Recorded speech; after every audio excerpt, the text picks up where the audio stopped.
कहानी की शुरुआत होती है एक हाई स्कूल में, जहाँ एक बिल्कुल ऑर्डिनरी टेबल पर एक उतना ही ऑर्डिनरी स्टूडेंट बैठा था। वो ग्लासेस पहने हुए था और विंडो की तरफ देख रहा था। उसके चेहरे पर थोड़ी सैडनेस थी, लेकिन साथ ही अंदर कहीं एक्साइटमेंट भी थी। वो अपने थॉट्स में खोया हुआ था। तभी उसे याद आई एक लड़की, चू गन। वो लड़की पढ़ाई में बहुत अच्छी थी, साथ ही एथलेटिक्स, स्मार्ट, जेंटल और अंडरस्टैंडिंग भी थी। एक पल को उसने सोचा, कोई भी ऐसी लड़की को कैसे नापसंद कर सकता है। फिर उसने खुद को याद किया। उसे एहसास था कि यूनिवर्सिटी से ग्रेजुएट होने के बाद उसे वर्क करना पड़ेगा, लेकिन उसने समझ लिया था कि चूगान के लिए सब कुछ अलग होगा, क्योंकि वो सिटी एन की च्यू फैमिली की बेटी थी। यूनिवर्सिटी खत्म होने के बाद वो अपने फैमिली बिजनेस को संभालेगी। लड़के ने कभी यह नहीं समझा था कि वो और चूगान दो ऐसी पैरेलल लाइंस हैं जो कभी इंटरसेक्ट नहीं होंगी। लेकिन तभी किसी ने पीछे से उसके शोल्डर पर हाथ रखा। वो वही चूगान थी। उसने मुस्कुराते हुए कहा कि वो बहुत मेहनत करता है, फिर बोली कि उसने मिल्क और ब्रेड लाया है और चाहती है कि वो दोनों साथ में लंच करें। वो लड़का शर्म से लाल पड़ गया और धीरे से बोला कि वो नहीं कर सकता, फिर सॉरी कहा। लड़की के परप्लेक्स्ड फेस को देखकर उसे समझ आया कि वो उसके साथ नहीं रह सकता बिना कुछ खोए। चूगान ने कहा कि वो उसे कल मिलने बुलाना चाहती है, लेकिन शू ने बीच में ही उसे इंटरप्ट कर दिया और फिर से रिफ्यूज कर दिया। वो समझ गया था कि रिजेक्शन सिर्फ नॉवेल्स में दर्द देता है। असल में अगर वो उसे पसंद करता है तो उसे उसके लिए सबसे अच्छा फैसला लेना चाहिए। लेकिन तभी चूगान ने उसका शर्ट पकड़ लिया और रोने लगी। उसने पूछा कि क्या वो ये सब इसलिए कर रहा है क्योंकि वो उसे परेशान कर रही थी। फिर उसने रुक रुक कर कहा कि शायद उसका कन्फेशन बहुत तेज था और उसने उसे डरा दिया। आंसू पोंछते हुए उसने कहा कि तुम बहुत अच्छे हो, इसलिए मुझे डर था कि कहीं कोई और तुम्हें मुझसे पहले न ले जाए, इसलिए मैंने खुद को रोक नहीं पाई और तुम्हें कन्फेस कर दिया। शू के पास बोलने के लिए कुछ नहीं था। वो जानता था कि पहले सब कुछ सामान्य था, लेकिन उस कन्फेशन के बाद सब कुछ बदल गया था। उसी दिन उसका रूममेट आ गया। शू गेम खेल रहा था और बोला परेशान मत करो, लेकिन उसका नेबर बार बार उसे बुलाता रहा और कहा कि जरा विंडो से बाहर देखो। शू ने फोन से सिर उठाया और पूछा कि क्या हुआ। कुछ ही पल बाद वो दोनों विंडो पर पहुंचे और शू ने जो देखा उसे देखकर उसकी आंखें लगभग बाहर निकल गईं। चूगान नीचे थी। उसने कैंडल्स जलाई हुई थी जिनसे आई लव यू लिखा हुआ था। वो खुशी से चमक रही थी। शू एकदम एम्बैरेसमेंट में जम गया, जबकि उसका नेबर हंसते हुए बोला भाई बधाई हो। लेकिन शू कुछ नहीं बोला, वो बस शॉक में था। थोड़ी देर में लोगों की भीड़ जमा होगी, सब हैरान थे। किसी क्लासमेट ने चूगान से कहा कि तुम तो यूनिवर्सिटी की सबसे खूबसूरत लड़की हो, क्या तुम्हें सच में कोई फर्क नहीं पड़ता कि लोग तुम्हारे बारे में क्या कहेंगे। चूगान ने इनोसेंट फेस बनाते हुए कहा कि क्या ये सब मेन कैरेक्टर के लिए प्रॉब्लम तो नहीं बनेगा। बाकी लड़कियां सोच में पड़ गईं कि इतनी खूबसूरत और टैलेंटेड गर्ल इतनी इनसिक्योर कैसे हो सकती है। एक एंग्री क्लासमेट ने कहा कि तुमने ये सब सोचने से पहले ही इतना बड़ा ड्रामा क्यों कर दिया। चूगान ने खुद को हेड पर हल्का सा मारा और बोली ओ मैंने सोचा ही नहीं। फिर उसकी क्लासमेट ने चालाकी से कहा मैंने तो शू को अपनी ईयर की गर्ल्स के साथ लाइब्रेरी आते हुए देखा था। ये सुनकर चूगान तुरंत खड़ी हो गई, जैसे किसी ने पुश कर दिया। उसने कहा कि तो मैं उसके लिए फिर से कन्फेस करूंगी, इस बार सबके सामने। और उसने जोर से चिल्लाकर सबके सामने अपने प्यार का कन्फेशन कर दिया। शू का चेहरा उतर गया। उसके नेबर्स हंसते हुए बोले कभी नहीं सोचा था कि एल्डेस्ट गर्ल तुझ जैसे को पसंद करेगी। शू ऑकवर्डली हंसता रहा और फिर बेड पर कूद गया। बोला सपने देखना बंद करो, ये इम्पॉसिबल है। फिर खुद को ब्लैंकेट में लपेट लिया जैसे कोई टर्टल खिप रहा हो। नेबर्स ने कहा अब ऐसे ही छोड़ देगा क्या। शू ने कहा मुझे परेशान मत करो। उन्होंने कहा उसने नीचे सबके सामने कन्फेस किया और तू यहाँ छुपा हुआ है। लेकिन शू ने शांति से कहा अगर मैं आंसर नहीं दूंगा तो कोई आंसर रहेगा ही नहीं। लेकिन उसके नेबर्स को ये बात बिल्कुल पसंद नहीं आई। उन्होंने उसे ब्लैंकेट समेत उठा लिया। एक ने कहा छोड़ दे, मुसीबत में पड़ जाएगा। शू को पता था कि चूगान बहुत ऑकवर्ड फील कर रही होगी, लेकिन उसे ये भी लगा कि वो उसके लिए सूटेबल नहीं है। उसे लगा कि सीनियर गाओयांग उसके लिए बेहतर है। कुछ ही देर में शू खुद को लाइब्रेरी में पाया। तभी गाओयांग अंदर आया। पूरी क्लास उसकी ब्यूटी की बातें कर रही थी। वो ब्लॉन्ड लड़का सबको क्वाइट रहने को बोला, ये लाइब्रेरी है। वो शू के पास आया और बोला हेलो।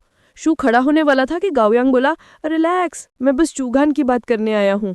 शू कुछ कह पाता उससे पहले गाओयांग बोला मैं बस याद दिलाने आया हूँ कि मैं उसका फ्यूचर हस्बैंड हूँ। ये सुनकर शू एकदम शॉक पे रह गया। गांव ने कहा जब हम बच्चे थे हमारे एल्डर्स ने हमारी मैरिज तय कर दी थी। वो मना करती रही, लेकिन मैं हार नहीं मानूंगा। फिर उसने शू से पूछा कि क्या तू मुझे इसमें सपोर्ट करेगा। शू कुछ बोल ना पाया। गांव ने कहा चूगान को उसके पिता ने एयर चुना है, उसे ऐसा हस्बैंड चाहिए जो मैनेजमेंट में मदद कर सके। शू ने कहा ठीक है मैं अग्री करता हूँ, लेकिन तभी जब वो सच में मुझे लव करे। ये सुनकर गांव हंस पड़ा। बोला क्या तू सोचता है कि कोई लड़की सिर्फ लव के tens of thousands of dollars छोड़ देगी। जब उसकी कंपनी मुसीबत में होगी क्या वो लव उसे बचाएगा? उसने शू को कंटेम्प्ट से देखा और बोला, अगर चूघान कोई ऑर्डिनरी ब्यूटी होती तो किसी से भी लव कर सकती थी, लेकिन वो एक कंपनी हेड बनेगी, एक गलत कदम और वो खत्म हो जाएगी, और शायद वो ही उसका लूजर हस्बैंड उसकी बर्बादी का कारण बनेगा। शू कुछ देर तक कुछ नहीं बोल पाया। थोड़ी देर बाद उसने चूगान को कॉरिडोर में देखा। वो कुछ बोलने ही वाला था कि लड़की बोली, सब ठीक है, मैं इंतजार करूंगी जब तुम मुझे एक्सेप्ट करोगे। पिछली बार शायद मैं थोड़ा ज्यादा हार्शली कन्फेस कर गई थी। फिर उसने हाथ हिलाया और बोली, अगर तुम्हें कुछ काम है तो जाओ, कल मैं फिर तुम्हारे लिए मिल्क लाऊंगी। शू वहां से बहुत डिप्रेस्ड होकर चला गया। रास्ते में वो किसी से टकरा गया। वो गाओ यांग था। उसने गुस्से से शू की तरफ देखा। शू ने मुस्कुराकर कहा, क्या संयोग है, मैं भी यही हूँ। लेकिन गाओ ने अपने गाइज को इशारा किया, इसे पकड़ो। थोड़ी देर में वो लोग स्ट्रीट पर थे। गाओ बोला, लगता है मैंने पिछली बार जो कहा था वो तूने दिल पर नहीं लिया। शू बोला, नहीं, मैंने कभी चूघान के बारे में ऐसा नहीं सोचा। लेकिन गांव ने कुछ नहीं सुना और उसके चीक पर एक जोरदार पंच मारा। शू गिर पड़ा। ब्लो इतना तेज था कि वो बैलेंस खो बैठा और जमीन पर जा गिरा। गांव गुस्से से चिल्लाया, सिर्फ कोई इडियट ही मानेगा कि तुम्हारे बीच कुछ नहीं है। शू अभी भी खुद को जस्टिफाई करने की कोशिश कर रहा था। उसने कहा कि उसने उसे गलत समझ लिया, लेकिन ये साफ था कि गैवी यांग ने उसकी बात सुनी ही नहीं। उसने कहा कि चुइन जैसी लड़की उस जैसे ट्रैश के लिए नहीं है। उसने बिना सोचे समझे अपने नी से मेन कैरेक्टर को गोल्डन प्लेक्सिस पर जोर से मारा। इस बार चोट इतनी ज्यादा लगी कि चुई का बैलेंस बिगड़ गया और वो जोर से उड़कर बाड़ को तोड़ते हुए बाहर जा गिरा। ये देखकर शू जोर से चिल्लाया जैसे उसकी जिंदगी का आखिरी दिन हो। लेकिन किसी ने भी ये नहीं सोचा था कि अगले ही पल क्या होने वाला है। जब शू नीचे गिर रहा था और जोर से चिल्ला रहा था, अचानक उसके नीचे एक अननोन पोर्टल खुल गया। नतीजा ये हुआ कि शू नीचे गिरा और इसकी लैंडिंग से एक बड़ा एक्सप्लोजन हुआ। लेकिन जहां उसे गिरना था, उसके पास एक स्ट्रेंजर पड़ा था जो एंशिएंट रोब्स पहने हुए था। वो आदमी दर्द से करहा उठा और जैसे तैसे उठा, बोलने की कोशिश की कि उसे बहुत दर्द हो रहा है। थोड़ी देर बाद शू ने अपने चारों तरफ देखा। हैरानी की बात थी कि इतने ऊंचाई से गिरने के बाद भी उसके शरीर को कुछ नहीं हुआ था, जबकि कम से कम कुछ हड्डियां टूटनी चाहिए थी। उसने चारों ओर देखा। जमीन पर बहुत सारे मशरूम्स थे। उसने सोचा कि क्या ये वही मशरूम्स हैं जो चाइनीज मेडिसिन में इस्तेमाल होते हैं। नीचे देखा तो वहां कई जिनसिंग रूट्स पड़ी थीं। उसने सोचा, इतने रेयर मटेरियल्स यहाँ हर जगह कैसे हैं। उसने हवा में हाथ उठाकर कहा, क्या मैं हेवन में हूँ? और सोचा कि शायद ओटाकू लोग भी यहाँ आ सकते हैं। लेकिन तभी उसने देखा कि कुछ लोग उसे अजीब नजरों से देख रहे हैं। वो सोच रहा था कि इतने सारे मशरूम्स देखकर खुश क्यों हो रहा है। तब एक वुमन पासर बाय बोली कि हर साल कुछ साइंटिस्ट एग्जाम में फेल होकर पागल हो जाते हैं। तब शू को समझ आया कि ये मशरूम्स असल में पॉइजनस माने जाते हैं। फिर भी वो अपने मेडिसिनल नॉलेज पर भरोसा कर रहा था, क्योंकि उसने कई साल चाइनीज मेडिसिन प्रैक्टिशनर्स के साथ सीखा था। अचानक उसे ध्यान आया कि आसपास के लोग इतने एंशिएंट क्लोथ्स में क्यों हैं? क्या वो किसी और दुनिया में आ गया है? उसने सोचा कि शायद उसके पास कोई सुपर एबिलिटी है, लेकिन जल्दी उसे एहसास हुआ कि ऐसा कुछ नहीं हुआ। तभी उसने एक हॉर्स को अपनी तरफ आते देखा।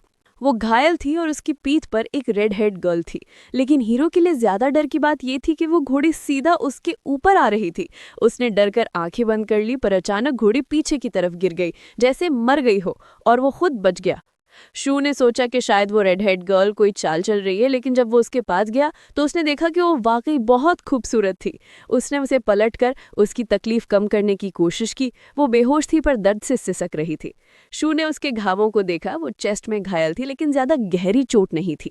उसे लगा कि एरो टिप में पॉइजन हो सकता है, इसलिए उसने जल्दी से वो निकालने का फैसला किया। जैसे ही उसने एरो निकाली, उसकी खुद की चेस्ट पर एक अजीब सिंबल चमकने लगा। वो सिंबल बहुत तेज रोशनी में बटरफ्लाई के आकार में बदल गया और फिर धीरे धीरे गायब हो गया। शू हैरान था कि ये क्या हुआ, लेकिन उसने ध्यान नहीं दिया और उसका इलाज जारी रखा। रात गहराती गई। उसने पास के प्लांट्स और हर्ब से मेडिसिन बनाए और उसके पास कई ब्लड स्टोक्ड बैंडेजेस पड़े थे। थोड़ी देर बाद वो रेड हेड गर्ल जागी और पानी मांगने लगी। शू खुश हुआ कि वो होश में आ गई। उसने पानी दिया, लेकिन लड़की ने उसे शक भरी नजरों से देखा और अचानक उठकर बैठ गई। शू ने कहा कि उसे अभी उठना नहीं चाहिए और अपना नाम बताया। बोला कि उनकी मुलाकात फेट से हुई है। लेकिन लड़की ने धन्यवाद देने की बजाय अपनी लॉन्ग स्वॉर्ड निकाली और बिना सोचे उसके गले पर रख दी। शू घबरा गया। बोला कि उसने तो बस उसकी जान बचाई थी। उसने पूछा कि क्या उसे ब्यूटी कहना कोई मौकरी है, लेकिन लड़की कुछ सुनने को तैयार नहीं थी। आखिर में शू ने कहा कि वो गुड का बदला ईवल से दे रही है, जबकि उसने उसकी जान बचाई थी। लड़की ने पूछा, क्या तुमने ही मेरे बैंडेज किए थे? शू ने कहा, और कौन करता? फिर लड़की ने कहा कि अगर वो उसका बेनिफैक्टर है तो उसका परिवार उसे ज़रूर रिवॉर्ड करेगा और वो जो मांगेगा वो करेगी। शू हंसकर बोला कि तो फिर मुझे एम्परर बनने में मदद करो, हम साथ में दुनिया जीतेंगे। पर लड़की को मजाक पसंद नहीं आया, उसने फिर से स्वॉर्ड उसके गले पर रख दी। शू घबरा कर बोला कि ये बस जोक था, इसलिए उसने पूछा क्या है। उसने नहीं कहा था मैं कुछ भी कर सकती हूँ। लड़की बोली कि कुछ जोक्स ऐसे होते हैं जिनकी वजह से बीहेडिंग भी हो सकती है। शू ने समझाया कि उसे यहाँ के रूल्स नहीं पता, अभी अभी आया है और उसे पता नहीं कि डांस स्टेट क्या है। लड़की ने बताया कि यहाँ डांस स्टेट है। शू ने नाम सुना और सोचा ऐसा तो कोई डायनेस्टी अर्थ पर नहीं है। फिर उसे एहसास हुआ कि शायद वो सच में किसी और वर्ल्ड में आ गया है। उसने लड़की से जानकारी लेने के लिए बात जारी रखी। उसने अपना नाम दोबारा बताया और लड़की से उसका नाम पूछा। लड़की ने कहा उसका नाम जुआन फाउ शॉनहू है और वो इस राज्य की मार्किस है। शू ने हैरानी से पूछा कि लड़कियां भी मार्किस बन सकती हैं? लड़के तमतमाकर बोले कि क्या कोई लड़की अपने होमलैंड की रक्षा नहीं कर सकती? शू ने बोला कि वो तो बस उसकी करेज की तारीफ कर रहा था। लड़की ने बताया कि एम्परर की फैमिली का दर्जा एम्पायर में बहुत ऊंचा है और वो बहुत पावरफुल है। ये सुनकर शू ने सोचा कि उसके सामने कोई बहुत बड़ी हस्ती खड़ी है, अब उसे ज्यादा सावधानी से पेश आना चाहिए।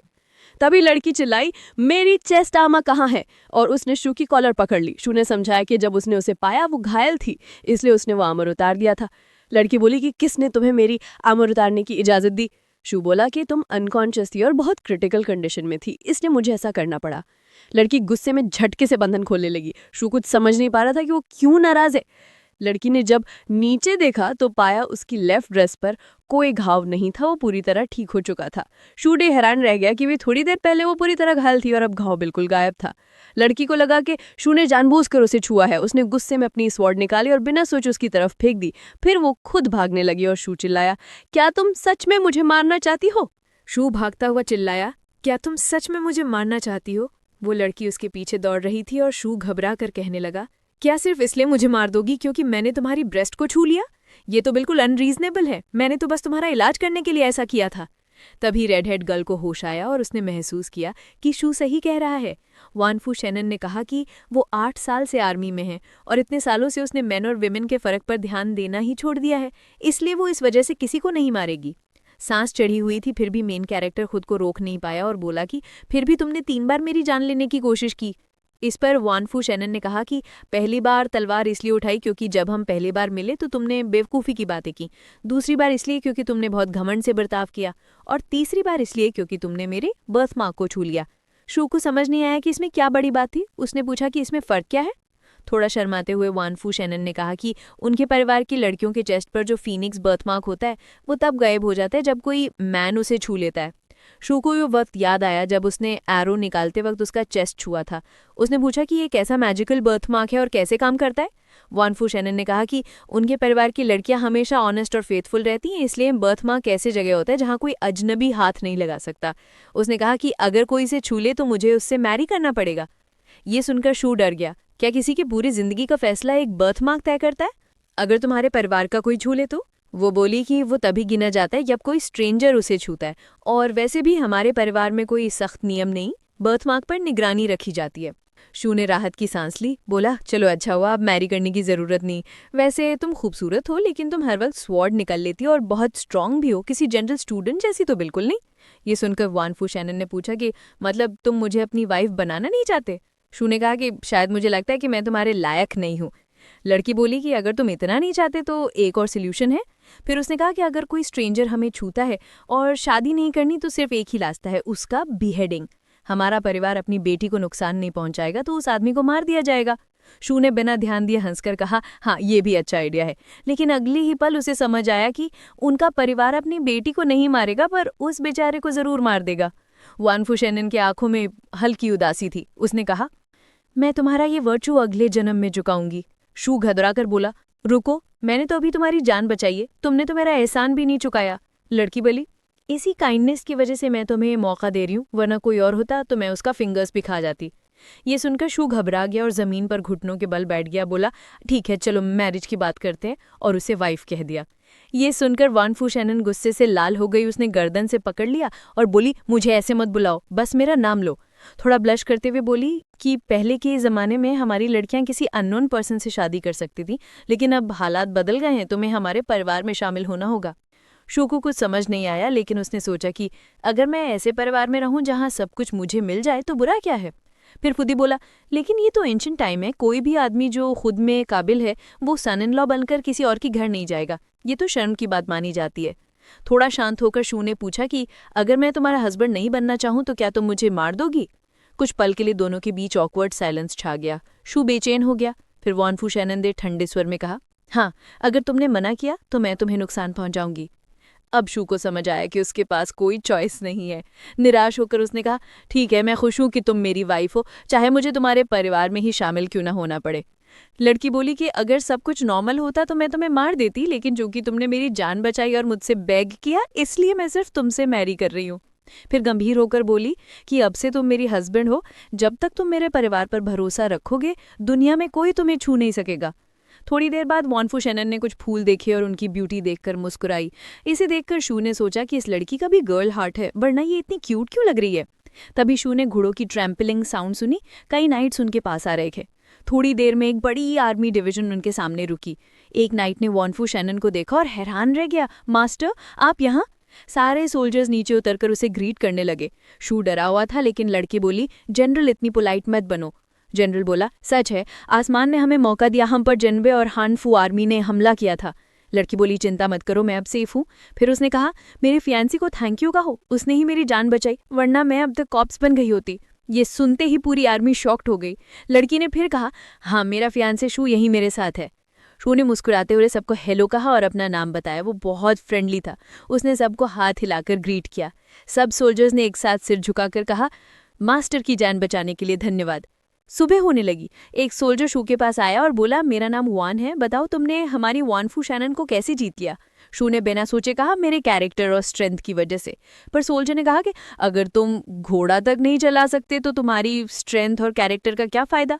ये सुनकर शू ने गुस्से में घोड़ाई राइडिंग की कोशिश की, लेकिन वो गिरने ही वाला था। साफ था कि उसे इसका कोई अनुभव नहीं था। सब सोल्जर्स उसकी कमजोरी देखकर उसे नीचा समझने लगे। सोचने लगे कि वॉन फू शैनन ने इस कमजोर आदमी को क्यों चुना। शू बोला कि वो मेरी स्ट्रेंथ से प्रभावित हुई थी।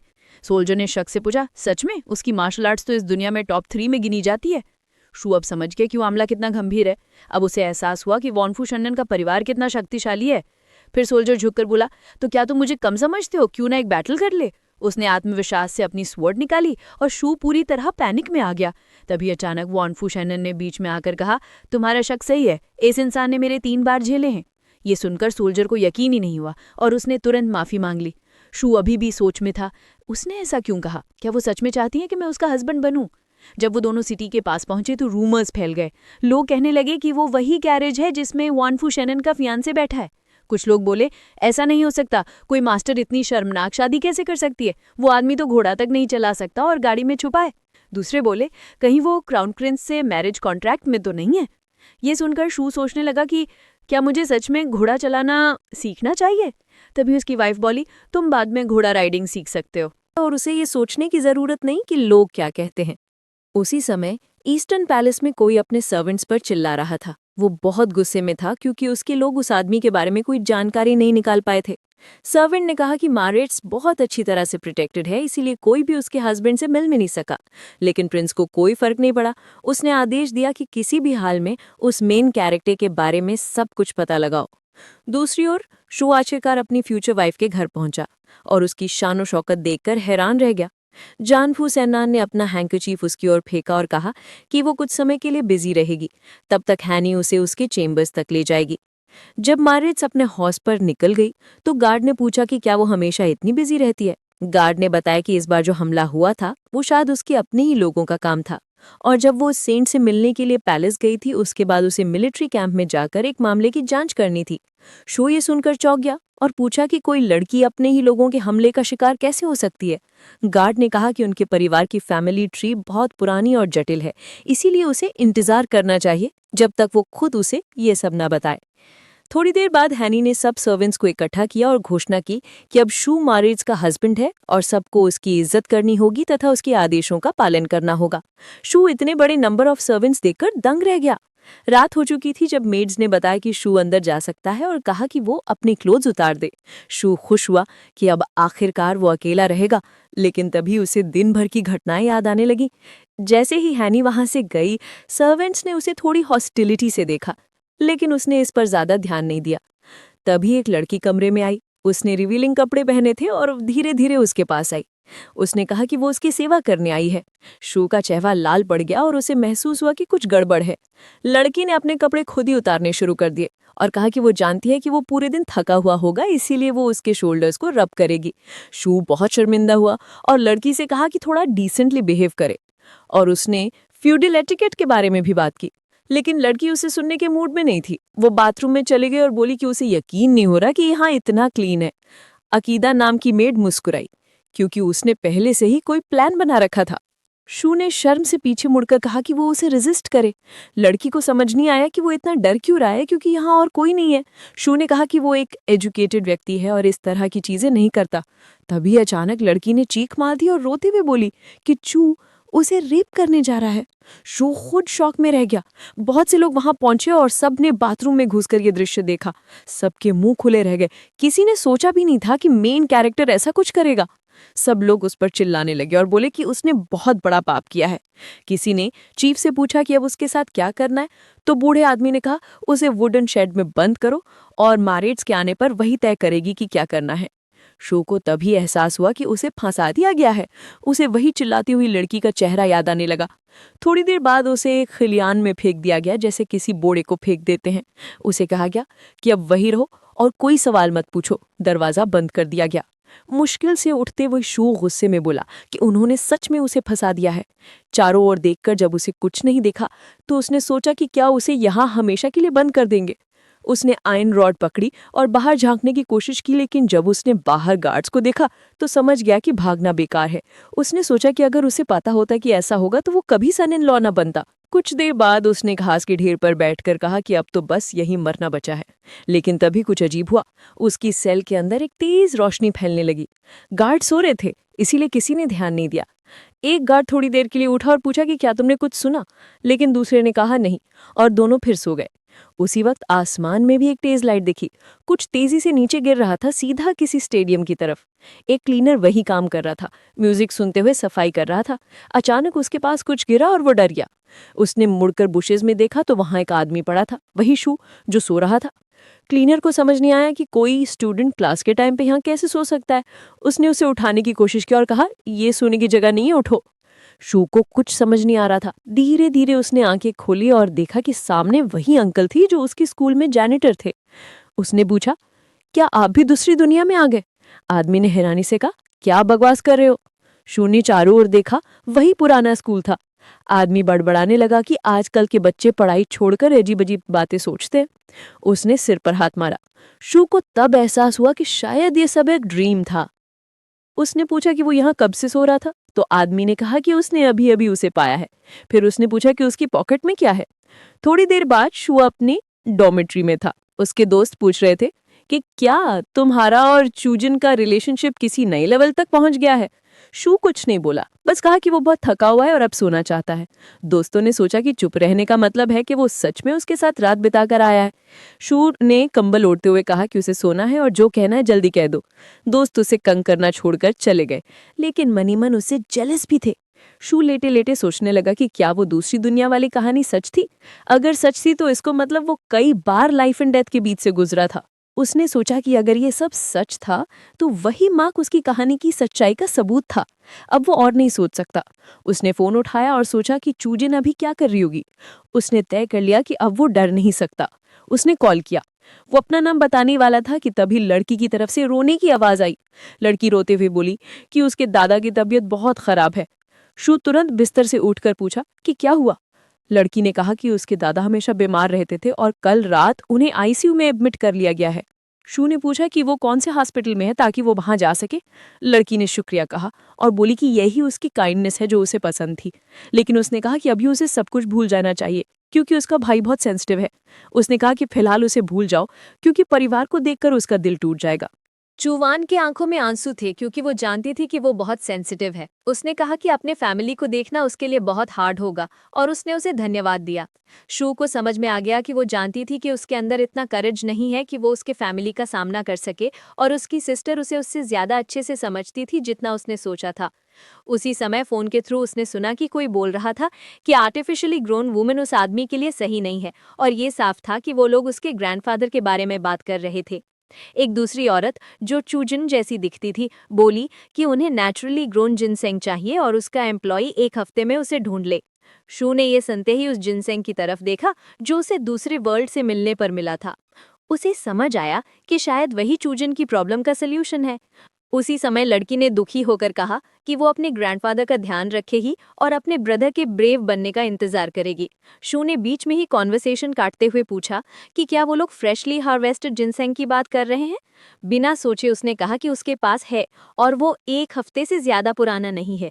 ये सुनते ही साशा ने खुश होकर अपनी मदर को बताया कि उसके छोटे भाई के पास फ्रेश जिनसेंग है, लेकिन उसकी मदर इस बात से खुश नहीं हुई। उसने पूछा कि अगर वो एक सिंपल फैमिली से है तो उसके पास ऐसी चीज कहाँ से आई।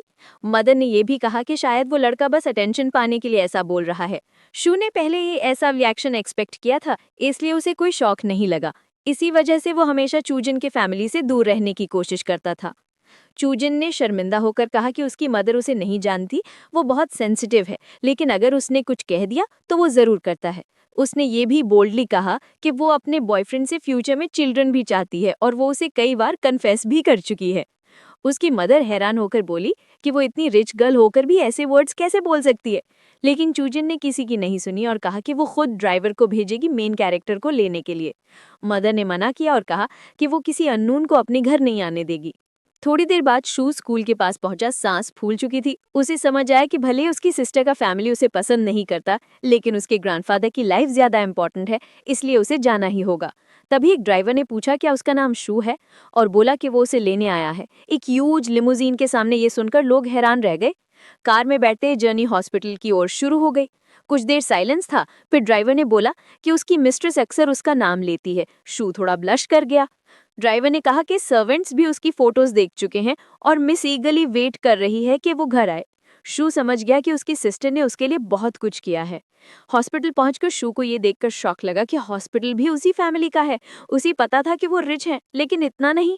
थोड़ी देर बाद चूजिन खुद बाहर आई। शू ने जिनसेंग का बॉक्स दिया, लेकिन उसने कहा कि अभी मत दो। आंसू के साथ बोली वो चाहती है कि सबको पता चले कि उसके ग्रैंडफादर को शू ने बचाया है। शू ने कामली कहा कि वो उसके मदर की चिंता समझता है। चूजन बोली कि उसे मेन कैरेक्टर के वर्ड्स पर डाउट नहीं है। अगर जिनसेंग फेक भी हुआ तो इसका मतलब बस यही कि वो गलती में है। अचानक उसने उसे अपने आर्म्स में ले लिया और उसके बैक पे हाथ रखकर उसे कंसोल किया। चूजिन इस जेस्चर से हैरान थी। शू बोला कि वो हमेशा उसके साथ रहना चाहता है और जब तक वो उससे प्यार करती है वो उसके लिए सब कुछ करेगा। लड़की ब्लश कर गई। उसने महसूस किया कि इतने कम समय में लड़के के अंदर कुछ चेंज आया है। शू खुद हैरान था कि उसे कैसे पता चल गया कि वो दूसरे वर्ल्ड में गया था। लड़की ने कहा कि अगर ऐसा है तो ये सब सच ही होगा, वरना वो इतनी जल्दी मैच्योर नहीं होती। टॉपिक बदलने की कोशिश में शू कुछ बोलने वाला था, तभी उसकी मदर आ गई। उसने गुस्से में कहा कि उसकी डॉटर को छोड़ दे। शू घबरा गया और अपना इंट्रोडक्शन देने लगा। चूजन ने बीच में कहा कि वो उसका बॉयफ्रेंड है और वो ग्रेजुएशन के बाद उसी के साथ रहेगी। मदर ने कहा कि ये फैसला उनका होगा कि वो बॉयफ्रेंड बन सकता है या नहीं। शू ने टॉपिक बदलते हुए जिनसेंग दिखाया और कहा कि पहले इसे चेक कर लो। मदर ने गंभीर होकर कहा कि वो सबको दिखाएगी कि उसकी डॉटर किस तरह के आदमी को वैल्यू देती है। वो बोली कि ये जिनसेंग वो डिंग वैंग को दिखाएगी जो चाइनीज मेडिसिन के बहुत बड़े एक्सपर्ट है। अगर पता चला कि ये फेक है तो फिर उसे उसकी बेटी के पास आने के बारे में भूल जाना चाहिए। थोड़ी देर बाद सब डॉक्टर वांग के पास पहुंचे। उसने जिनसेंग देखा और बोला कि उसने अपनी पूरी लाइफ में इतना सुंदर जिनसेंग कभी नहीं देखा। इसकी क्वालिटी बहुत हाई है। उसने तुरंत दवाई तैयार करने को कहा ताकि ग्रैंडफादर इसे ले सके। चूजिन खुशी से शू के गले लग गई, लेकिन उसकी मदर ने उसे पकड़ लिया और बोली ये कुछ प्रूव नहीं करता। उसने कहा बस जिनसेंग की कीमत बताओ, मैं पैसे दे दूंगी। चूची ने पूछा कि किसने कहा कि शू को पैसे चाहिए। मदर ने ताना मारा कि क्या वो उसकी मदद उसके लुक्स या पैसे के लिए कर रहा है। उसने कहा कि वो क्लियरली एक गरीब लड़का है जो हमेशा औरतों के सहारे ऊपर चढ़ने की कोशिश करता है। शू ने कामली कहा कि उसे पता है कि वो किसी रिच फैमिली से नहीं है, लेकिन उसके पास सेल्फ रिस्पेक्ट है और उसकी कोई हक नहीं उसे इंसल्ट करने का। गुस्से में उसने कहा कि उसके पास और काम है और वो बस ये चाहता है कि वो ग्रैंडफादर का ध्यान रखे। चूजन पीछे जाने वाली थी, लेकिन उसकी मदर ने उसे रोक लिया। तभी किसी ने बताया कि चेयरमैन यानी उसके ग्रैंडफादर होश में आ गए हैं। सब खुश हो गए। शू बाहर निकला और सोचने लगा कि क्या अब कुछ बदलेगा। उसे लगा कि उसकी मदर का एटीट्यूड अब भी नहीं बदलेगा। उसी समय गावेयांग नाम का लड़का ब्लैक मार्केट से खरीदा हुआ जिनसेंग लेकर घूम रहा था। सोच रहा था कि इससे लड़की इंप्रेस हो जाएगी, लेकिन रास्ते में उसकी टक्कर शू से हो गई। वो गुस्से में बोला, तुझी जिंदा कैसे है? शू ने इरिटेट होकर कहा, हाँ मर गया था, अब लौट आया। फिर उसने उसे मारा। गावी बोला, लेकिन ये इम्पॉसिबल है, तू तो टॉप फ्लोर से गिरा था और हमने बॉडी भी हटा दी थी। शू ने फिर मारा और बोला, मैं वो घोस्ट हूँ जो लौट आया हूँ। अगर जिंदा रहना चाहता है तो मेरी सिस्टर से दूर रहे। तभी किसी ने उसे रोक दिया। वो चूजन की मदर थी। उसने गुस्से में कहा कि हॉस्पिटल में हिंसा करने की उसकी हिम्मत कैसे हुई। उसने कहा कि वो एक क्रूअल और हिपोक्रेट आदमी है। गावो खून से लथपथ था और कुछ बोलने वाला था, उसने ध्यान नहीं दिया। फिर उसने बोला कि वो जिनसेंग देने आए। गावे ने कहा कि हाँ। उसने बताया कि उसने वेस्ट यूरोप की ऑक्शन से फ्रेशली हार्वेस्टेड जिनसेंग मंगवाया है। मदर बहुत इंप्रेस हुई और कहा, शू ही अकेला नहीं जो मदद कर सकता है। उसने उसे 5 लाख का चेक दिया जिनसेंग के लिए और बाकी के 5 लाख ये कहकर कि वो उसकी बेटी से दूर रहे। शू अपने एरिया पहुंचा। उसे पता था कि अब उसकी सिस्टर की मदर यही कहेगी कि वो सिर्फ पैसों के लिए था और चूजन उससे बात नहीं करेगी। वो एक डोनेशन बॉक्स के पास गया और सीधी शक्ल में बोला, मैं 1 मिलियन डोनेट कर रहा हूँ। वर्कर्स शॉक हो गए। उन्होंने पूछा, क्या वो सच में ऐसा करेगा? उसने कहा, क्यों नहीं। उन्होंने उसका नाम मांगा एडवर्टाइजिंग के लिए। शू ने सोचा कि अगर नाम दे दिया तो वो लोग उसे ढूंढ लेंगे, इसलिए उसने एक फेक नाम दे दिया, जुआनफू शन्नान। थोड़ी देर बाद वो डॉर्मेट्री पहुंचा। उसके फ्रेंड्स ने पूछा कि वो इतना डल क्यों लग रहा है। उन्होंने सुना था कि वो फोन पर क्या बात कर रहा है और रिलेटिव्स भी उसे ढूंढ रहे हैं। शू ने कहा कि चिंता की कोई बात नहीं, ग्रैंडफादर ठीक है और उसने चूजन से बात करना बंद कर दिया है। फ्रेंड्स ने देखा कि ये टॉपिक सेंसिटिव है तो उन्होंने उसे ज्यादा परेशान नहीं किया और बोला कि चलो थोड़ा ड्रिंक करते हैं। शू ने मान लिया। रात गहरी हो गई और सब सेलिब्रेट करने लगे। कुछ घंटे बाद सब थककर बेड पे लेट गए। अचानक शू के बॉडी के चारों ओर एक ब्राइट ग्लो फैल गया और वो फिर से एक दूसरी जगह था। उसने देखा कि उसने फिर से एंशिएंट क्लोथ्स पहन रखे हैं और सोते हुए अपनी सिस्टर का नाम ले रहा है। तभी एक बीटल उसके चेहरे पर चढ़ने लगा। शू ने आंखें खोली, नया सीलिंग देखा और जोर से चीखा। कुछ पल बाद उसने चिल्लाते हुए पूछा कि क्या वो फिर से दूसरे वर्ल्ड में आ गया है। शू अब भी जेल में था, इसलिए कहीं जा नहीं सकता था। चारों ओर देखते हुए उसे लगा कि हालात बहुत अजीब है। अचानक गार्ड्स ने ऐलान किया कि मार्क्वेस लौट आई हैं। तब शू को याद आया कि उसे फंसाया गया था और जेल भेज दिया गया था, और अगर वो औरत जान गई कि सब कुछ उसी ने किया है तो अब उसका अंत पक्का है। उसने देखा कि वो आयन की चेन से बंधा हुआ था। इससे पहले कि शू कुछ बोलता, हुआनफू शेनान डंजन में आ गई। शू समझ गया था कि अब उसका गेम ओवर है। ये वही औरत थी जिसने फैमिली ट्रेडिशंस के नाम पर उसे लगभग मार डाला था। वो तुरंत झुक गया और बोला कि ये सब मिसअंडरस्टैंडिंग है। उसने कहा, अगर मैं कहूँ कि ये सब मेड की गलती थी तो क्या आप यकीन करेंगी? लेकिन वो औरत उसकी बात सुने बिना धीरे धीरे अपनी स्वॉर्ड निकालने लगी। शू डरने लगा। आंसुओं से भरी आंखों से बोला, हम बात क्यों नहीं कर सकते? ऐसा इम्पल्सिव मत बनो। लेकिन वो नहीं रुकी। उसने जोरदार स्विंग मारा। उस जोरदार वार से शू का चेहरा सफेद पड़ गया, मुंह से झाग निकल आया। उसे लगा कि अब वो मर गया है, पर थोड़ी देर बाद उसने महसूस किया कि वो अब भी जिंदा है। उसे समझ नहीं आया कि दर्द क्यों नहीं हुआ। क्या तलवार इतनी तेज थी कि उसे कुछ महसूस ही नहीं हुआ? फिर उसे देखा कि तलवार उस पर नहीं बल्कि उसकी चेन्स पर लगी थी। उस औरत ने अपने सर्वेंट से पूछताछ शुरू की। उसने एक बूढ़े आदमी से पूछा कि क्या ये मैंसन पहली बार वो चला रहा है। आदमी ने कहा, नहीं, मुझे 30 साल हो गए हैं। तब मार्क्वेस बोली, तो फिर तुम्हें पता होना चाहिए कि अगर कोई लॉर्ड गलती भी करे तब भी वो लॉर्ड ही रहता है। तुमने मेरे आदमी को सजा देने की हिम्मत कैसे की? आदमी ने कहा कि उसे लगा उसका हस्बैंड उसकी रेपुटेशन पर असर डालेगा। ख्वानफू शेलान बोली, अब कुछ कहने की जरूरत नहीं है। मैं मानती हूँ कि मेड ने उसे बहकाया था। उसे तुरंत पैलेस से निकाल दो। फिर मैनेजर से कहा कि अब से जब भी वो घर में हो, मार्की की जिम्मेदारी उसी के पास होगी और उसे इनर ट्रेजरी की कीज दे दी जाएंगे। सुनहरी केक को शू को दे दिया गया। उसने कहा, अगर कुछ समझ ना आए तो लाओफू से पूछ लेना, अब मेरे अलावा वो ही सबसे बड़ा आदमी है। मार्क्वेस ने कहा कि अगर वो इंपीरियल ब्लड का नहीं है तो वो हर हाल में उसकी मदद करेगी। शू का चेहरा लाल हो गया। अब उसे समझ आया कि लड़कियां रोमांटिक एक्ट्स को इतना पसंद क्यों करती हैं। वो सोचने लगा कि इतनी ब्यूटीफुल और पावरफुल औरत के आगे कौन टिक सकता है। शू बोला, मैं सब समझ गया और ये पोजीशन स्वीकार करता हूँ। मार्क्वेस बोली, केवल अजनबी मुझे मार्क्वेस कहते हैं, हम एक दूसरे को नाम से बुला सकते हैं। ये सुनकर शू फिर से शर्म से लाल हो गया और कुछ बोल नहीं पाया। अंत में मार्कस ने कहा, चलो तुम्हारे कमरे में लौट चलते हैं। कमरे में पहुंचते ही वो बिना हिचकिचाहट कपड़े उतारने लगी। शू हैरान होकर बोला, क्या मैं बाहर चला जाऊं? ख्वान फू शैनान हंसकर बोली, कोई पॉइंट नहीं है। हम मैरिड हैं और मैं आर्मी में हूँ, मुझे किसी लेडी की तरह बिहेव करने की ज़रूरत नहीं है। फिर वो टेबल के पास बैठी और बोली, बताओ कल रात क्या हुआ था? शू ने पूछा, क्या आपको पहले से नहीं पता? उसने कप से पानी पीते हुए कहा, मुझे बस जनरल पिक्चर पता है, डिटेल में कभी नहीं सुना। शू हैरान था कि उसने बिना डिटेल जाने ही उसे छोड़ दिया, जबकि वो अगर चाहती तो उसे आसानी से सजा दे सकती थी। फिर उसने गंभीर चेहरा बनाकर पूछा, क्या तुमने सच में ऐसा किया? शू तुरंत बोला, नहीं, मैं अभी वर्जिन हूँ। वो औरत बोली, वर्जिन? ये वर्ड क्या होता है? शू ने समझाने से बचते हुए कहा, बस इतना समझ लो कि मैंने उसे छुआ तक नहीं। मार्क्वेस ने उस पर भरोसा किया। शू भावुक हो गया, उसे यकीन नहीं हुआ कि वो उस पर भरोसा करती है। ख्वान फू शैनान बोली, मैं तुम्हें अपने हस्बैंड के रूप में ट्रस्ट करती हूँ। अगर तुम्हें मेड इतनी पसंद है तो क्या मैं तुम्हारे लिए कॉन्क्यूबाइन लाऊं?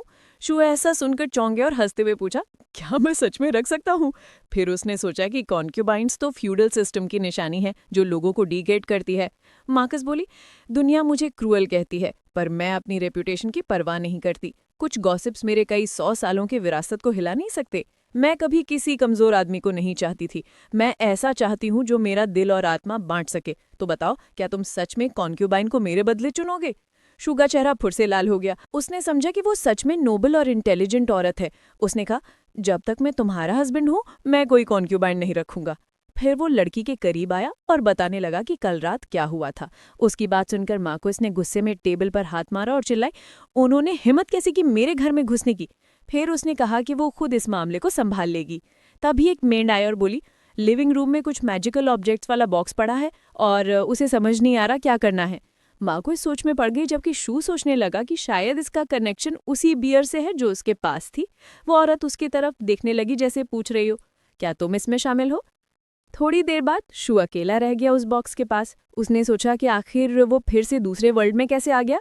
उसे समझ आया कि हर बार जब वो वर्ल्ड्स के बीच में जाता है तो कुछ चीज़ें अपने साथ ले आता है। उसने बियर की तरफ देखा और अनुमान लगाया कि अगर उसका गैस सही है तो वो दोनों दुनियाओं के बीच में ट्रैवल कर सकता है, और जब दोनों वर्ल्ड्स जुड़ते हैं तो वो कुछ चीज़ें भी ले आ सकता है। शू ने सोचा कि अगर वो जिंगसिंग की बास्केट को मूव कर सके तो वो 1 मिलियन कैन्स बियर खरीद सकता है, और फिर मार्क्वेस के पास जो एक्सोटिक ट्रेजर्स हैं उन्हें बेचकर तो वो बहुत अमीर हो जाएगा। उसे लगा कि अब उसके और चूजिन के बीच की सारी बैरियर्स टूट जाएंगी। तो वो जोर से हंस पड़ा। उसने कहा कि इस बार वो फॉर्च्यून बना सकता है। आखिरकार शू ने ज्यादा इंतजार नहीं किया और मैनेजर लाओ को बुला लिया। बूढ़ा आदमी उसके पास आया और पूछा कि वो उसके लिए क्या कर सकता है। उस लड़के ने कहा कि उसे मार्कसेस वेयरहाउस ले चलो। चू ने कहा कि वो मेरे ट्रेजर्स और रिसोर्सेज का ध्यान रखेगा, जिस पर सबने अग्री कर लिया। वो लड़का अब से ही मॉर्टल ट्रेजर्स पाने की उम्मीद में बहुत एक्साइटेड था। थोड़ी ही देर में कंपनी और मेन कैरेक्टर वेयरहाउस पहुंच गए। उसने सोच लिया था कि वो ड्रैगन आई पर्ल और ब्लड जेड फिंगर जैसी चीजें साथ ले जाएगा, क्योंकि उसे याद आया कि पिछली बार काऊ जेड फिंगर की कीमत न्यूज में टेंस ऑफ मिलियंस बताई गई थी। जल्द ही वेयरहाउस का दरवाजा खुला और लाओ ने मेन कैरेक्टर से कहा कि ध्यान से सब कुछ देखे। ध्यान से देखने का मतलब यहाँ प्रैक्टिकली कुछ नहीं था, वहां बस खालीपन था। शू को गुस्सा आया और उसने पूछा कि क्या उसने वॉल्ट खाली कर दी है और अब उसे ट्रैप करने की कोशिश कर रहा है। गाइड ने कहा कि अगर उसके पास बहुत ताकत और हिम्मत भी हो तब भी वो ऐसा नहीं कर सकता। शू ने कहा, तो फिर ये खाली क्यों है? आदमी ने समझाया कि बाकी रूलर्स तो अमीर थे लेकिन उनकी मेयर्स बहुत स्टिंजी थी। उसने सारा पैसा आर्मी में इन्वेस्ट कर दिया था और इसी से आयरन हॉर्समैन उनकी महान कंट्री की एलीट बन गए थे। लेकिन मैनेजर के अनुसार एम्परर अब भी मेयर्स पर शक करता है और बाकी फैमिलीज उसे हर तरफ से परेशान करती हैं। शू ने स्क्विंट किया और रियलाइज किया कि ख्वान फू शैनान खुद बहुत कुछ हासिल कर चुकी है। फिर उसने मैनेजर से हाउस और शॉप्स के नोट्स मांगे और कहा कि वो देखना चाहता है कि क्या किया जा सकता है। उसे समझ आ गया कि उसका गेट रिच प्लान फेल हो गया है। शू परेशान हो गया। जल्द ही शू ने फिर से मैनेजर को बुलाया। धूप तेज थी। आदमी ने कहा कि रिकॉर्ड्स अब भी कंपाइल हो रहे हैं, इसलिए उसे जल्दी नहीं करनी चाहिए। चू ने कहा, रश करने की जरूरत नहीं है। लड़के ने कहा, तुम शायद अब शैनन को पहचानते ही नहीं हो, और उससे पूछा कि वो बताए कि कहाँ पर ऐसे हर्ब्स ज्यादा हैं। थोड़ी देर में छू कैपिटल के बाहर पहुंच गया। वहां पहुंचकर वो बहुत खुश हुआ क्योंकि उसे यहाँ वहां रेयर ट्रेजर्स मिल रहे थे। कुछ घास काटते हुए उसने कहा कि उसे यकीन नहीं हो रहा कि यहाँ ड्रैगन ग्रास है। आसपास के लोग उसे पागल समझ रहे थे और मैनेजर से कांटेक्ट करने की कोशिश करने लगे, जिन्होंने कहा कि बस सब कुछ सह लो। शू ने जल्दी से सब चीजें कलेक्ट की और कहा कि अब कलेक्ट करके घर चला जाए। आखिर में चू ने हर्ब्स मैनेजर को दे दिया और उससे कहा कि उन्हें उसके बेडरूम में रखते। फिर शू को समझ आया कि उसे वापसी पर सिर्फ वो चीजें ही मिलेंगी जो उसके पास होंगी, बाकी नहीं ले जा सकेगा, इसलिए बेडरूम में रखना जरूरी है। मेन कैरेक्टर की कंपनी अभी भी स्ट्रीट पर थी और ये बात समझा रही थी। लाओ ने पूछा, क्या तुम सच में सिर्फ अजीब हर्ब्स मेयर के बेडरूम में रखना चाहते हो? शू ने पूछा, मैं समझा नहीं। तब लाओ ने कहा, क्योंकि तुम दोनों इंगेज्ड हो तो नेचुरली बेडरूम शेयर करोगे। शू ये सुनकर चौंक गया। उसने पूछा, क्या मैरिज से पहले साथ सोना ठीक है? इस पर लाओ फू ने कुछ ऐसा कहा जो उसके लिए शॉकिंग था।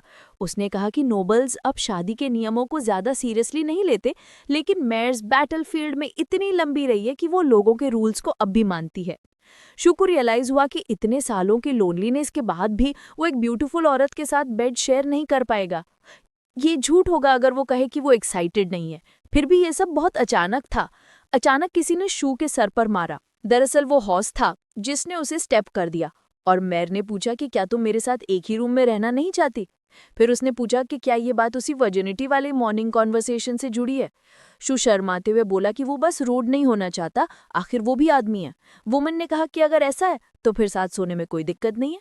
हुआन फू शैनन ने कहा कि अगर उस घास की बात है तो अगर तुम मेरे पास सोना चाहते हो तो मुझे फर्क नहीं पड़ता, मैं तो वैसे भी साल भर खुले में सोती हूँ। शो को लगा कि कम से कम उसकी एक प्रॉब्लम सॉल्व हो गई, लेकिन वो खुश नहीं था। वो घर में था और घास के पास बैठा सोच रहा था कि उसे इतनी अजीब फीलिंग क्यों हो रही है। उसे लग रहा था कि वो एक आदमी नहीं बल्कि एक मेड है जिसकी देखभाल मेयर कर रही है। थोड़ी देर में हुआन फू शैनन नहाकर बाहर आई, सिर्फ टॉवल में। एक नज़र में चू ने उसकी कर्वी बॉडी को देखा और समझ गया कि वो ऑलमोस्ट परफेक्ट प्रोपोर्शंस वाली है। वो शर्म से लाल हो गया और सोचने लगा कि कैसे खुद को कंट्रोल करेगा। क्या वो अब अपनी वर्जिनिटी खोने वाला है? उसने कहा, क्यों ना पहले थोड़ा बात कर ले। लेकिन औरत अचानक उसके काफी करीब आ गई, जिससे वो और ज्यादा एम्बैरेस हो गया। उसके अंदर एंजल्स और डेमंस की लड़ाई चल रही थी। वो खुद पर काबू नहीं रख पा रहा था। आखिर में शू ने आंखें बंद कर ली क्योंकि इमोशंस अनकंट्रोलेबल थे। वो बोला कि वो भी रेडी नहीं है और ये सब बहुत अचानक हो गया। औरत ने पूछा कि दिक्कत क्या है। वो अगले दिन सुबह नॉर्दर्न मिलिट्री टाउन जा रही है, तो बोली कि जल्दी सो जाओ। शू शांत हो गया और कहा कि रोते हुए सो जाऊंगा। उसने सोचा कि वो एक रियल मैन है और अपनी वाइफ के साथ कुछ गलत नहीं करेगा। उसने सोने से पहले उसे देखा। वो यकीन नहीं कर पा रहा था कि वो इतनी जल्दी सो गई। फिर उसने खुद को संभाला और सोने से पहले एक बैग ऑफ मेडिसिन उठाया। चू आराम से सो गया और फ्यूचर के बारे में सपना देखने लगा। अपनी वर्ल्ड में पहुंचकर चू ने इधर उधर देखा और खुद के लिए कई बास्केट्स देखी। उसने खुद को थप्पड़ मारा ताकि जाग सके और समझ गया कि वो फिर से अपने कमरे में है और उसके सामने 2 बास्केट्स हाई ग्रेड मेडिसिन की रखी हैं। सब कुछ ठीक चल रहा था, उसका गैस सही था और अब वेल्थ उसका इंतजार कर रही थी। तभी पड़ोसी दरवाजा खटखटाने लगे और पूछने लगे कि शू है क्या? किसी ने कहा कि वो सुबह से दिखा नहीं है, पॉल्स का जवाब नहीं दे रहा, कहीं पागल तो नहीं हो गया। जब उसने फोन देखा तो समझ गया कि सिर्फ वही चीजें उसके साथ आईं जो उसके हाथ में थी। उसने फोन पर देखा कि उसका एल्डर उसे कॉल कर रहा है। उसने कहा कि वो अब बताएगा कि वो ड्रिंकिंग के बाद कहाँ गया था। उसने बास्केट्स अपने पड़ोसी को दी और कहा कि देखो, और पूछा कि क्या वो रात में टाउन चला गया था अपनी सिस्टर के लिए। पड़ोसी ने पूछा क्या उसने फार्मेसी लूटी है और कहा कि उम्मीद है उसने कुछ इलीगल नहीं किया। शू मुस्कुराया और कहा कि ये सब फ्रेशली कलेक्टेड वाइल्ड हर्ब्स हैं। उसने कहा कि उसका फैमिली एक्सपोर्ट बिजनेस में है और वो चाहता है कि सब लोग इन्हें बेच दे लोएस्ट मार्केट प्राइस पे। पड़ोसी ने कहा कि अगर ऐसा है तो उसे बताना होगा कि ये आए कहाँ से, वरना ये इलीगल लगेगा। शू ने कहा कि वो अभी सोर्स नहीं बता सकता, लेकिन सब लीगल है। ये सुनकर पड़ोसी थोड़ा सोच में पड़ गया, फिर बोला कि वो उस पर ट्रस्ट करता है क्योंकि वैल्यूएबल हर्ब्स हमेशा डिमांड में रहती है और लॉएस्ट प्राइस पर बेचने से भी अच्छा प्रॉफिट मिलेगा। शू ने कहा कि प्रॉफिट सब में बांटा जाएगा। पड़ोसी ने कहा कि वो बहुत अच्छा इंसान है। फिर मेन कैरेक्टर ने अपनी मेडिसिन्स चेक की, जबकि पड़ोसी ने अपने रिलेटिव्स को कॉल किया और कहा कि शू ने कुछ बहुत कूल किया है और सबको वापस आना चाहिए। थोड़ी देर में बाकी पड़ोसी भी कमरे में आ गए और बोले कि अगर वो थोड़ा और देर से आता तो वो पुलिस को बुला देते। चौथे भाई ने कहा कि उसने तो पहले ही बोला था कि डॉर्मेट्री में पीना चाहिए, अगर कुछ हुआ तो उसकी गलती होगी। उसके दोस्त ने कहा कि ये सब उसकी वजह से नहीं हुआ बल्कि लियाओ इंस्टिगेटर। फोर्थ ब्रदर को हैरानी हुई कि किसी ने ये क्यों नहीं पूछा कि ये सब चीज़ें कहाँ से आईं, क्योंकि ये हर्ब्स 1 मिलियन युन से ज़्यादा की कीमत की हैं। अगर वो लगातार गुड सप्लाई करता रहा तो 1 साल के अंदर अंदर ये हर्ब्स टेंस ऑफ मिलियंस की कीमत की हो जाएंगी। लेकिन अगर असली सोर्स पता चल गया तो उसके पास कुछ भी नहीं बचेगा। आखिर में फर्स्ट ब्रदर ने उसकी बात मान ली और सेकंड को बुलाकर इस मैटर पर बात करने लगा। एना ने कहा कि ये बहुत गुड न्यूज़ है और इससे वो अपने फादर की बातों से बच गया, जो कहते थे कि वो अपने काम को ठीक से हैंडल नहीं कर पा रहा।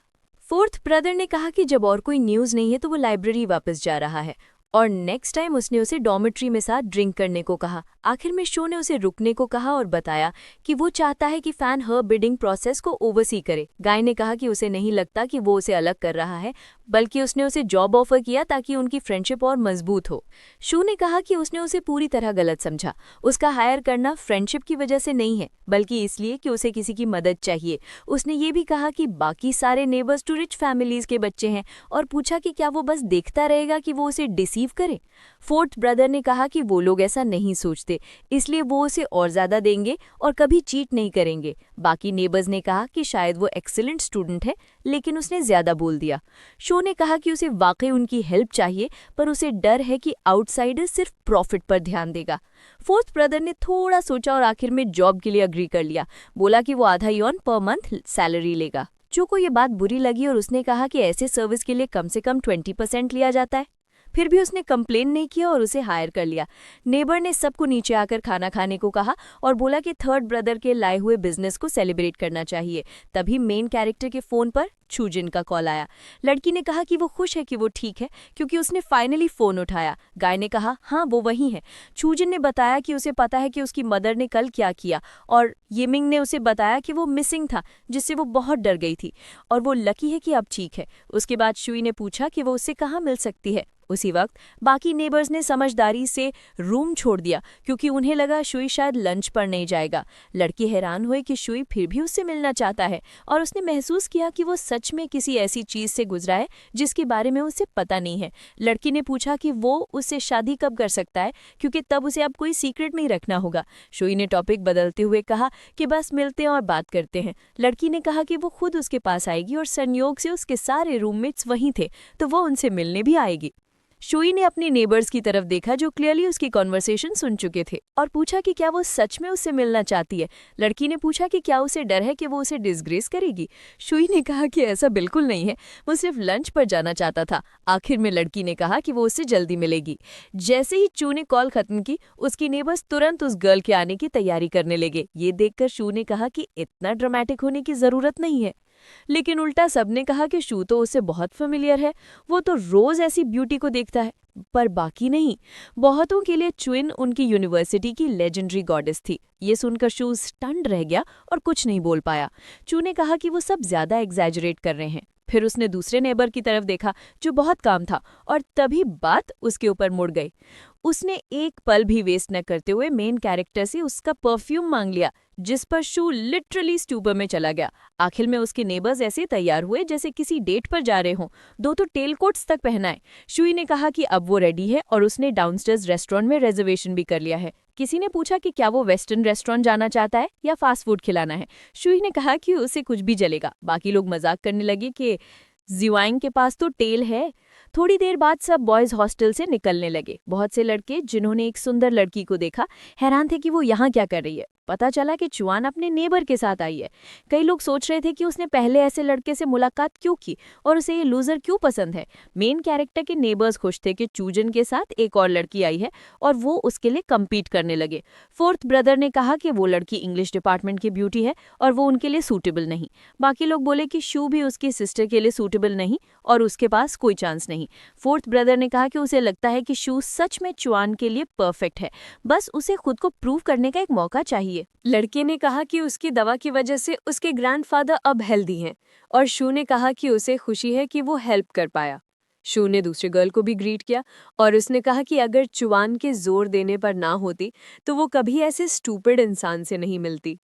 गर्ल ने अपनी फ्रेंड की तरफ गुस्से से देखा और बोली कि वो मेन कैरेक्टर की बुराई नहीं करेंगी।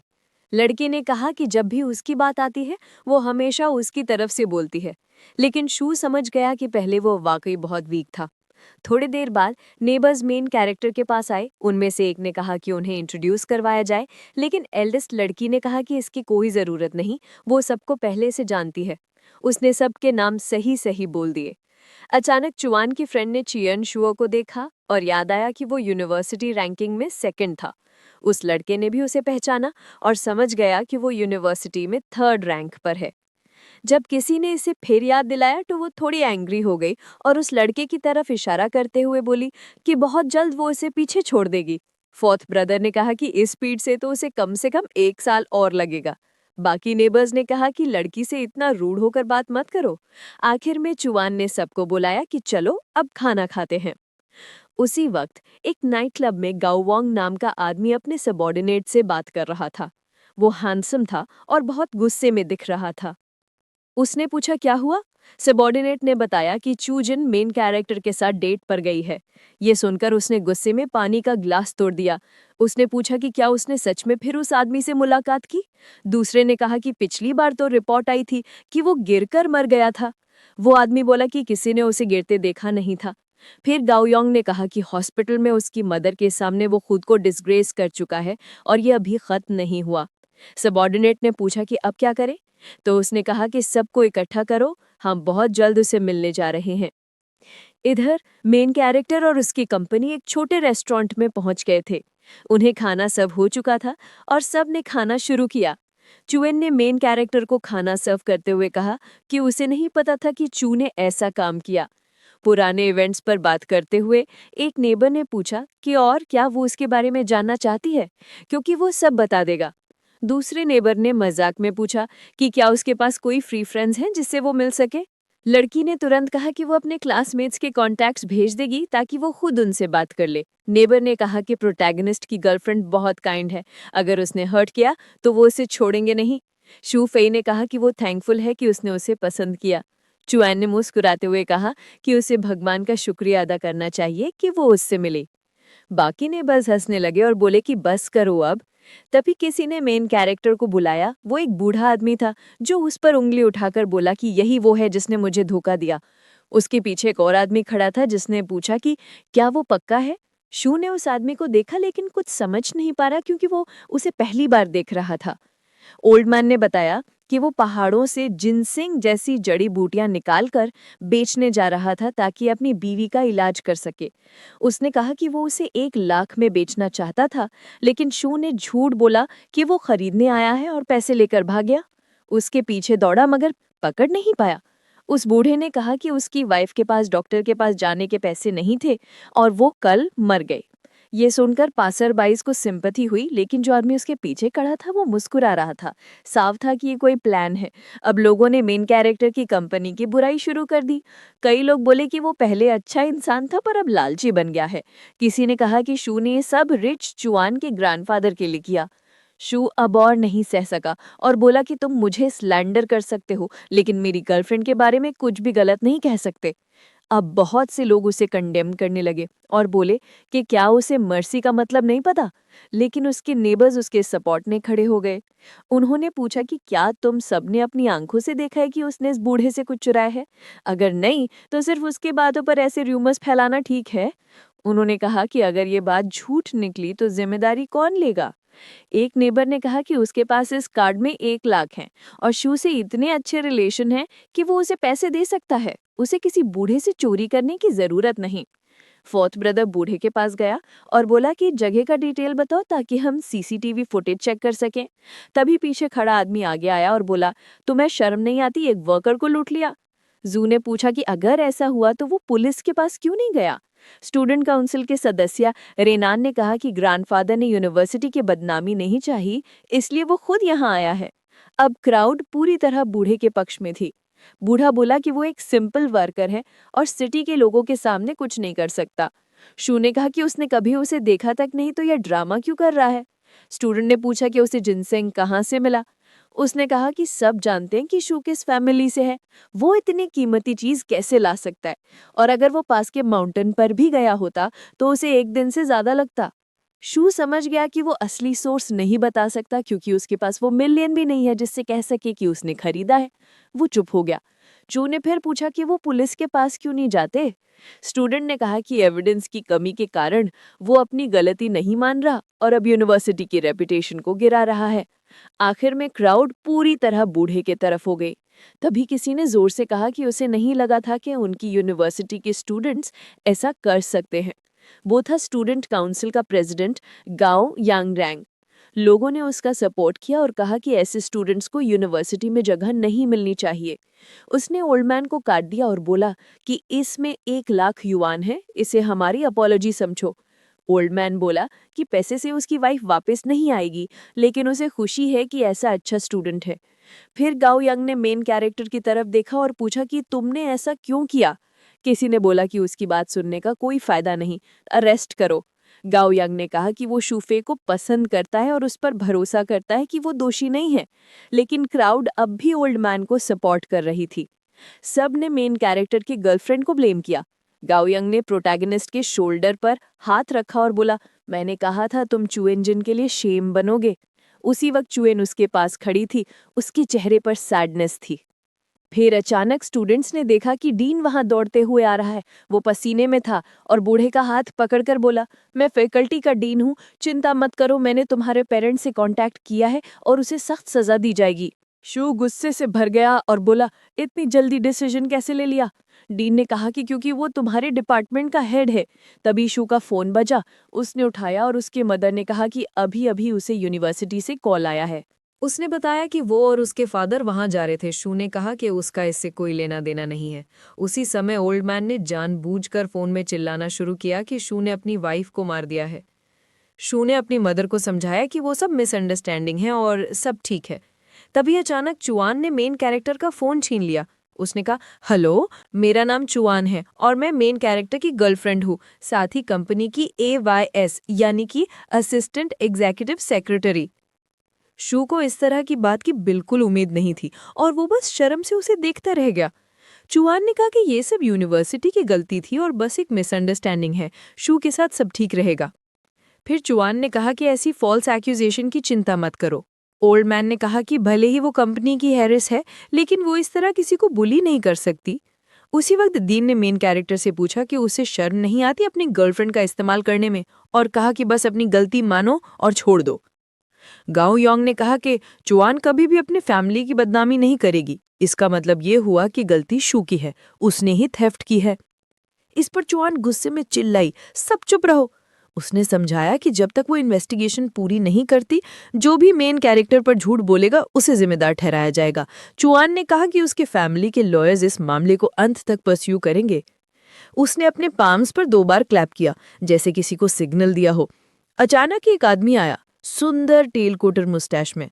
वो बोला कि उसे चुआन का फिर से फेस देखकर बहुत खुशी हुई। चूजिन ने हैंडशेक किया और कहा कि उसे भी खुशी है, लेकिन उसने कहा, प्लीज वेस्टर्न एक्सेंट मत मारो। वो आदमी थोड़ा शर्मिंदा सा हंसा, उसे ऐसी बात की उम्मीद नहीं थी। वो मेन कैरेक्टर के पास आया और कहा कि वो वाकई लकी आदमी है।